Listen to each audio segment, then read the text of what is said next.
양목사와 함께하는 챔버스의 360일 묵상 주님은 나의 최고봉 8월 12일입니다. 오늘은 주님을 향한 신뢰를 나눕니다. 오늘 본문 이 주제가 저에게는 매우 소중한 주제라고 생각을 했습니다.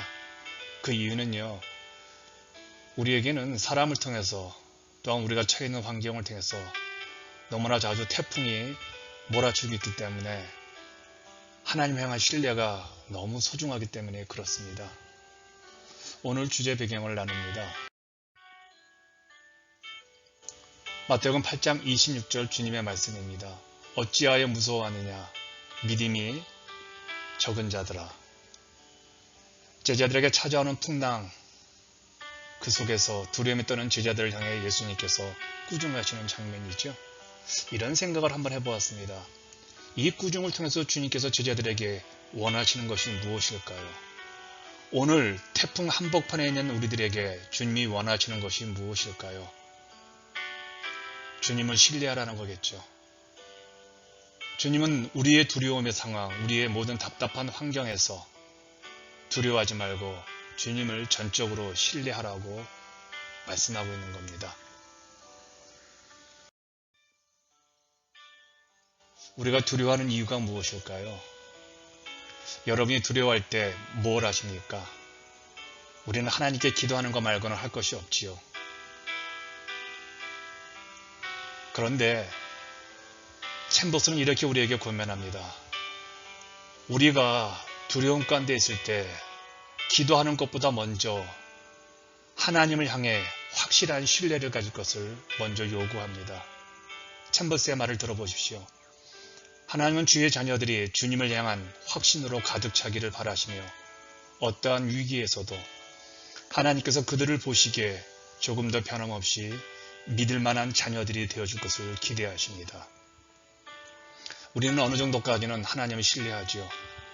그러다가 태풍의 한 중심에 서게 될 때 우리는 세상 사람들처럼 공포심에 빠져서 유치한 기도를 합니다. 도와주세요, 도와주세요. 아마 이거를 유치한 기도라고 챔버스는 표현했던 것 같습니다. 그런데 챔버스는 이렇게 말하는 겁니다. 그렇게 기도하기보다는 먼저 하나님을 먼저 신뢰하라고요. 왜냐하면 풍랑이 일고 있는 배 안에 주님이 타고 계셨습니다. 제자들은 배 안에서 주무시고 계시는 예수님을 깨우는 감정적으로 매우 불안한 상태였죠. 주님과 함께 있으면서도 자신들을 흔들어대는 풍랑을 보자 주님이 보이지 않았던 겁니다. 아니, 주님의 능력을 인정하지 않았던 것이죠. 이런 제자들, 그들에게는 주님이 잠드신 것 같고 태풍은 자기들을 죽이는 것으로만 보였을 것입니다. 이렇게 두려움에 떨고 있는 제자들을 보고 주님은 믿음이 적은 자들아라고 꾸중을 하셨죠. 두려움의 이유는 믿음이 적기 때문입니다.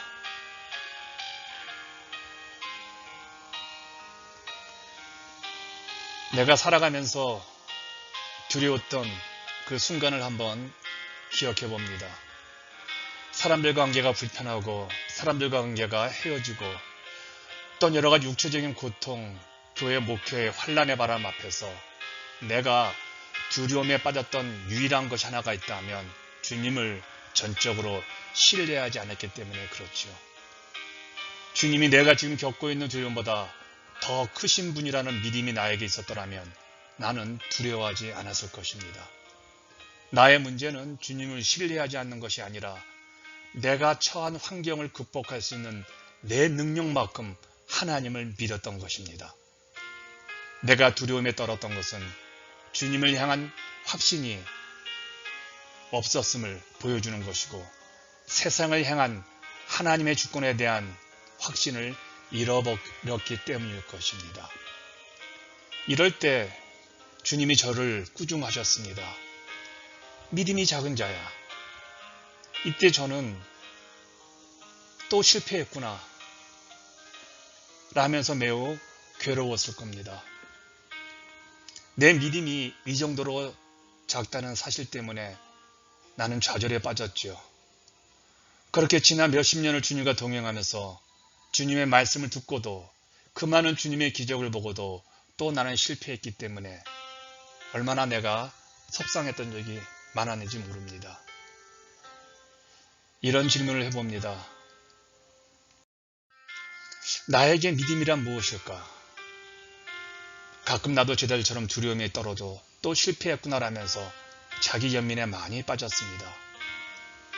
생각해보세요. 내 앞에 어떠한 미래가 펼쳐지더라도 주님을 완전히 신뢰하기만 하면 그 엄청난 사건 앞에서 얼마든지 주님의 마음에 기쁨을 드릴 수가 있었던 기회들인데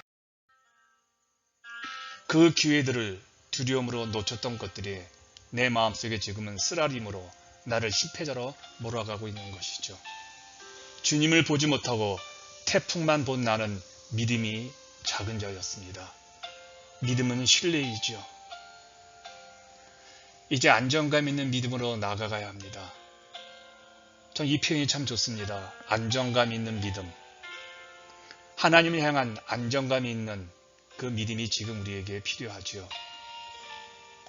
어려운 일을 겪으면 판단이 정확하지 못하여 두려움에 붙잡혀서 하나님의 인격을 향한 신뢰가 무너진 경우가 종종 있지요. 상황에 따라 달라지는 믿음이 참 작은 믿음입니다.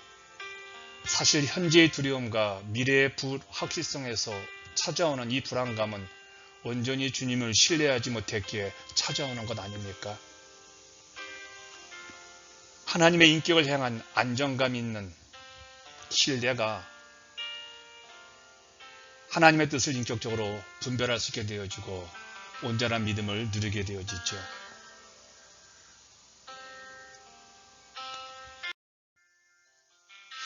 풍랑이 있는 배 안에 있는 교훈은 오늘 우리에게 어떤 교훈을 줄까요? 챔버스가 이 질문에 이렇게 답을 합니다. 인생에는 폭풍도 없고 위기도 없이 그저 인간의 최선을 다하기만 하는 때도 있습니다. 그러나 위기가 오면 우리가 누구를 신뢰하는지를 당장 드러냅니다. 만일 우리가 하나님을 예배하고 그분을 의지하는 것을 배워왔다면 가장 고통스러운 위기를 지나면서도 주님을 향한 신뢰를 잃지 않을 것입니다. 하나님을 신뢰하는 것을 배우는 것이 풍랑이 있는 배 안에서의 교훈이라고 저는 확신합니다.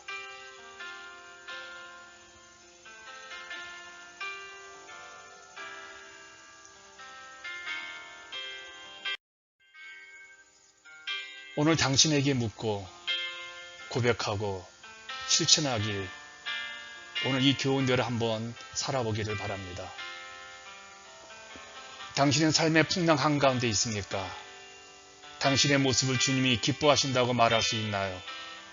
당신이 주님 안에서 안식을 누릴 때 주님이 당신을 가장 기뻐하십니다. 문제는 당신이 풍랑성에 있는 것이 아니라 하나님을 향한 당신의 신뢰입니다.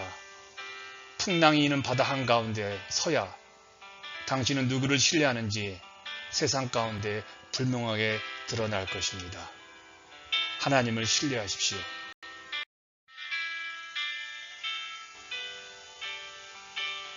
하나님을 예배하고 그분을 의지하는 법을 배운 성숙한 그리스도인은 폭풍, 환난, 위기의 상황에서 하나님만을 신뢰하며 그분만을 바라봅니다. 우리는 작은 믿음에서 나와 하나님을 바라보아야 합니다. 오늘도 환난의 바람 앞에, 위기의 바람 앞에, 풍랑에서 하나님을 바라보고 큰 믿음으로 전진하는 여러분들을 응원합니다.